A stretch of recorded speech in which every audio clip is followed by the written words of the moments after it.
Okay. Hi friends. Welcome to Sai ప్రభా study circle. నేను మీ Satish Kola. So, అందరూ బాగా ప్రాక్టీస్ చేసుకుంటున్నారని అనుకుంటున్నాను. సో, ఇక్కడ మనం ఈరోజు ఈ వీడియోలో చూసినట్లయితే మనం సైకాలజీకి సంబంధించినటువంటి మోస్ట్ ఇంపార్టెంట్ ప్రాక్టీస్ బిట్స్ అనేవి ప్రాక్టీస్ చేద్దాం ఫ్రెండ్స్. సో, ఇక్కడ మనం లేట్ చేయకోకుండా వీడియోలోకి వెళ్ళిపోదాం. సో, ఇక్కడ మనం చూసుకున్నట్లయితే మోస్ట్ ఇంపార్టెంట్ ప్రాక్టీస్ బిట్స్ ఏమేమి ఉన్నాయనేది చూద్దాం ఫ్రెండ్స్. ఓకే. అందరూ వీడియో చూసే ముందు ఎవరైతే మన వీడియోని రెగ్యులర్గా ఫాలో అవుతున్నారో వాళ్ళు లైక్ చేయండి ఫ్రెండ్స్, సబ్స్క్రైబ్ చేసుకోండి, కామెంట్ చేయండి, మీకు తెలిసిన మిత్రులకి షేర్ చేయండి ఫ్రెండ్స్.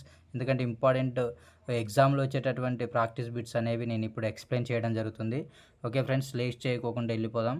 సో ఇక్కడ మనం సైకాలజీకి సంబంధించినటువంటి ఫస్ట్ ప్రాక్టీస్ సబ్ టాపిక్ చూసినట్లయితే ఇక్కడ సో వికాస నియమాలు, విద్యా సంబంధ అనువర్తనము అండ్ వికాసాన్ని ప్రభావితం చేసే అంశాలు సంబంధించినటువంటి ఖచ్చితంగా ఈ సబ్ టాపిక్ మీద ఎగ్జామ్లో బిట్స్ లేకుండా ఎగ్జామ్ పేపర్ అనేది ఉండదండి.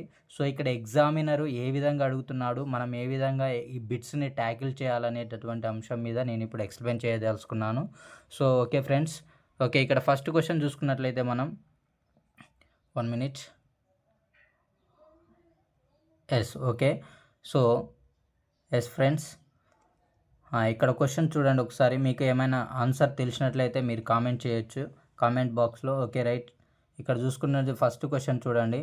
సో ఇక్కడ డార్విన్ వంశంపై పరిశోధన జరిపిన వారు, డార్విన్ వంశం పైన పరిశోధన జరిపిన వారు ఎవరు అంటే ఇక్కడ పెరుగుదల వికాసానికి సంబంధించినటువంటి కొంతమంది అనువంశికవాదులు ఉంటారు, అదేవిధంగా ప్రవర్తనవాదులు కొంతమంది ఉంటారు. సో వాళ్ళకు సంబంధించినటువంటి క్వశ్చన్స్ అనేవి ఇక్కడ ఎలాంటి క్వశ్చన్స్ అడగడం అయింది, మోడల్ క్వశ్చన్స్ అనేవి ఇక్కడ ఇవ్వడం జరిగింది ఫ్రెండ్స్. ఇక్కడ చూడొచ్చు మీరు.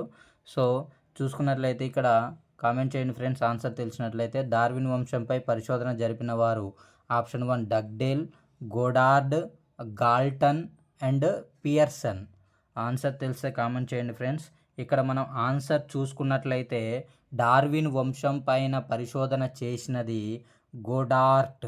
ఓకేనా, సెకండ్ ఆప్షన్ ఫ్రెండ్స్. ఇక్కడ చూడండి ఆప్షన్. నెక్స్ట్ ఇక్కడ మార్టిన్ కల్లీకాక్ కుటుంబంపై పరిశోధన జరిపిందెవరు. ఇక్కడ డార్విన్ వంశం పైన గోడార్ట్, మార్టిన్ కల్లీకాక్ కుటుంబం పైన పరిశోధన జరిపింది ఎవరంటే ఇక్కడ చూడండి options Pearson and Goddard, Galton, Dugdale.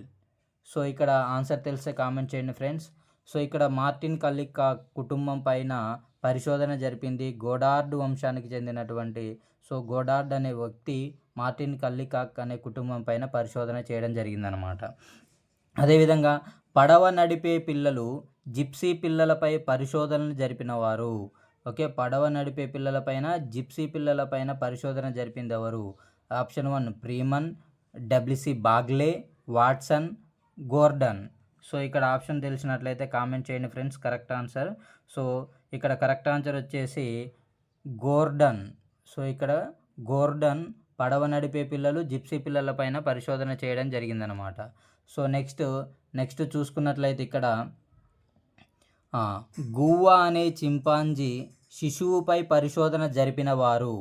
Guvva అనే చింపాంజీ శిశువుపై పరిశోధన జరిపిన వారు ఎవరు. కెల్లాగ్ దంపతులు అండ్ ప్రీమన్, విన్షిప్, ఆల్పోర్ట్. ఆన్సర్ తెలిస్తే కామెంట్ చేయండి ఫ్రెండ్స్. సో ఇక్కడ ఆన్సర్ చూసుకున్నట్లయితే మనం కెల్లాగు దంపతులు అనేటటువంటి ఆన్సర్ కరెక్ట్ ఆన్సర్ అనమాట. ఓకే, నెక్స్ట్ క్వశ్చన్ చూసుకున్నట్లయితే ఓకే. సో ఇక్కడ చూడండి, వ్యక్తులలో వికాసం ఫలదీకరణం చెందిన నాటి నుంచి చనిపోయే వరకు విరామం లేకుండా నిరంతరం కొనసాగుతుంది. దీనిలో దాగిన వికాస సూత్రం ఏంటి అని అడుగుతుండు. చూడాలి, క్వశ్చన్ బాగా అర్థం చేసుకోండి ఫ్రెండ్స్.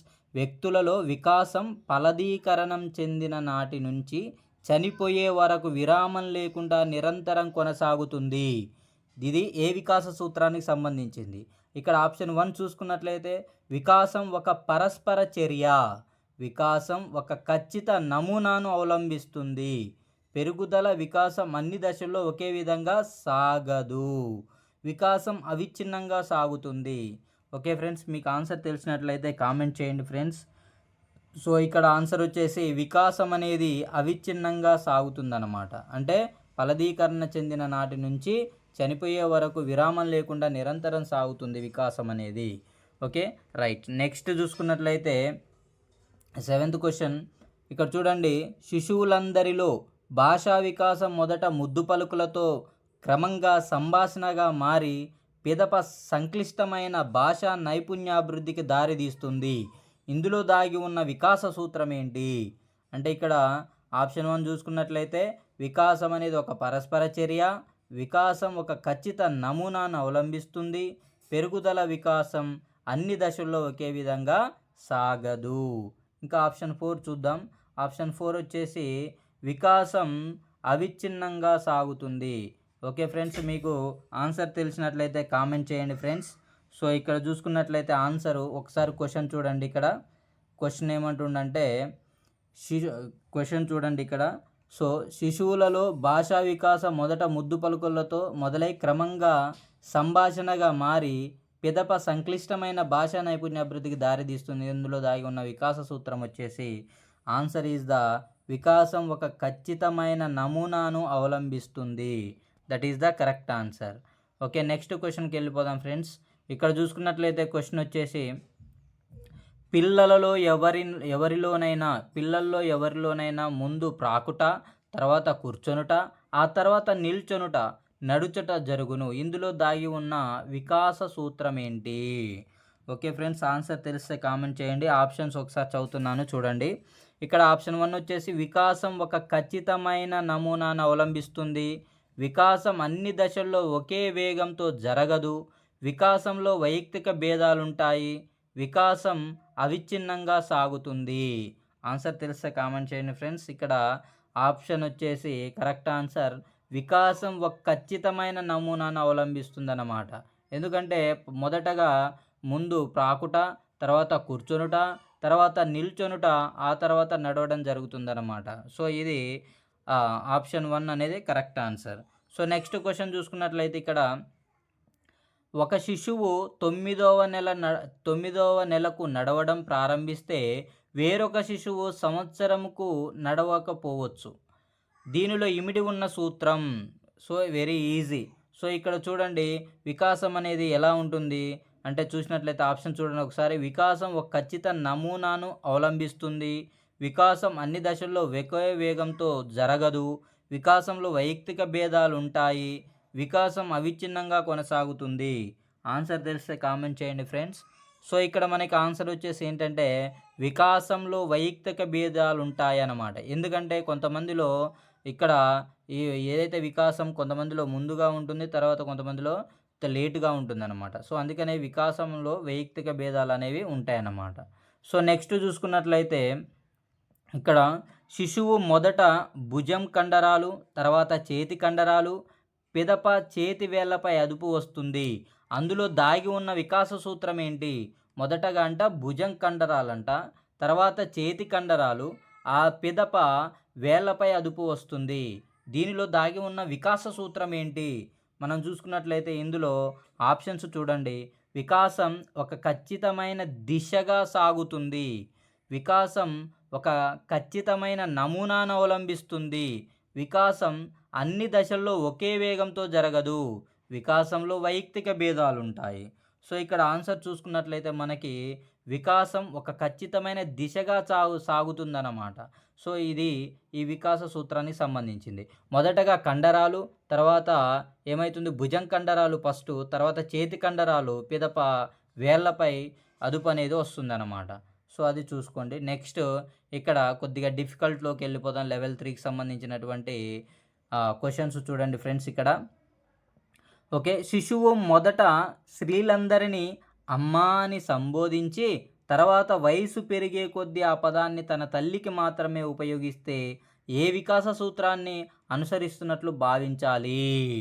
ఫస్ట్ అంటే ఏంటంటే స్త్రీలందరినీ అమ్మ అని పిలుస్తున్నాడు, వయసు పెరిగే కొద్దీ ఆ పదాన్ని తన తల్లికి మాత్రమే ఉపయోగిస్తే ఏ వికాస సూత్రానికి సంబంధించింది అని అంటున్నాడు. సో ఇక్కడ మనం చూసినట్లయితే ఆప్షన్స్ వికాసం ఒక ఖచ్చితమైన నమూనాను అనుసరిస్తుంది, వికాసం అన్ని దశల్లో ఒకే విధంగా సాగదు, వికాసం సాధారణ దిశ నుంచి నిర్దిష్ట దిశగా సాగుతుంది, వివిధ వికాసాలు పరస్పర సంబంధంగా కొనసాగుతాయి. ఓకే, కరెక్ట్ ఆన్సర్ తెలిస్తే కామెంట్ చేయండి ఫ్రెండ్స్. సో ఇక్కడ మన కరెక్ట్ ఆన్సర్ వచ్చేసి సో చూడండి ఇక్కడ, సో వికాసం సాధారణ దిశ నుంచి నిర్దిష్ట దిశగా సాగుతుందన్నమాట. సాధారణంగా అందరినీ అమ్మ అని పిలుస్తున్నాడు. తర్వాతకి వయసు పెరుగుతున్న కొద్దీ తన తల్లిని మాత్రమే అమ్మ అని పిలవడం జరుగుతుంది. కాబట్టి ఇక్కడ సాధారణం నుంచి నిర్దిష్టానికి సాగుతుందన్నమాట. ఇక్కడ పండిత పుత్ర పరమశుంఠ అనేది ఏ అనువంశిక సూత్రం? ఇక్కడ మన అనువంశిక సూత్రాలకు సంబంధించినటువంటి సూత్రాలు ఒక 3 ఉండడం జరుగుతుంది. చూడండి ఫ్రెండ్స్ ఇక్కడ. ఓకే, ఆప్షన్స్ చూడండి. పండిత పుత్ర పరమశుంఠ అనేది ఏ అనువంశిక సూత్రానికి సంబంధించిందంటే, ఇక్కడ ఆప్షన్ 1 వచ్చేసి వైవిధ్య సూత్రం, అనుకరణ సూత్రం, ప్రతిగమన సూత్రం, సారూప్యత సూత్రం. సో ఆన్సర్ తెలిస్తే కామెంట్ చేయండి ఫ్రెండ్స్. పండిత పుత్ర పరమశుంఠ అంటే ఆన్సర్ వచ్చేసి ప్రతిగమన సూత్రం అన్నమాట. ఆన్సర్ ఈజ్ ప్రతిగమన సూత్రం. సో నెక్స్ట్ క్వశ్చన్ చూడండి ఇక్కడ. సో జాన్వి అనే శిశువు 9 నెలలకే నడవడం ప్రారంభించిన తేజశ్రీ అనే శిశువు 12 నెలల వయసు వచ్చేసరికి నడకను ప్రారంభించాడు. అయినా దీనిని తెలియజేసే వికాస నియమం ఏది? సో ఇక్కడ ఆప్షన్స్ చూసుకున్నట్లయితే మనం, సో ఆప్షన్స్ చూడండి ఫ్రెండ్స్. ఇక్కడ వికాసం అన్ని దశల్లో ఒకే విధంగా ఉండదు, వికాసం అవిచ్ఛిన్నమైంది, వికాసాన్ని ప్రాగుక్తీకరించవచ్చు, వికాసంలో వైయక్తిక భేదాలుంటాయి. సో ఆన్సర్ తెలిస్తే కామెంట్ చేయండి ఫ్రెండ్స్. ఈ మోడల్ ఆల్రెడీ మనం ప్రాక్టీస్ చేయడం జరిగింది, ఈ వీడియోలోనే చూడండి friends. Okay, answer is so ఇక్కడ వికాసంలో వైయక్తిక భేదాలుంటాయి అనేటటువంటి ఆన్సర్ కరెక్ట్ ఆన్సర్ అనమాట. ఓకేనా. నెక్స్ట్ క్వశ్చన్ చూసుకున్నట్లయితే, వీరబాబు అను గణిత ఉపాధ్యాయుడు 4వ తరగతి విద్యార్థులకు ముందుగా వృత్తాలు గీయడం నేర్పి తర్వాత త్రిభుజం, చతురస్రాలు గీయడం నేర్పించాడు. అయినా ఆ ఉపాధ్యాయుడు అనుసరించే వికాస సూత్రం ఏది?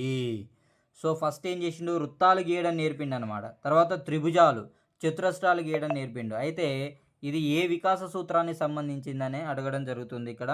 ఆప్షన్ చూసుకున్నట్లయితే వికాసాన్ని ప్రాగుక్తీకరించవచ్చు, వికాసం సంచితమైంది, వికాసం క్రమానుగతమైంది, వికాసం అవిచ్ఛిన్నమైంది.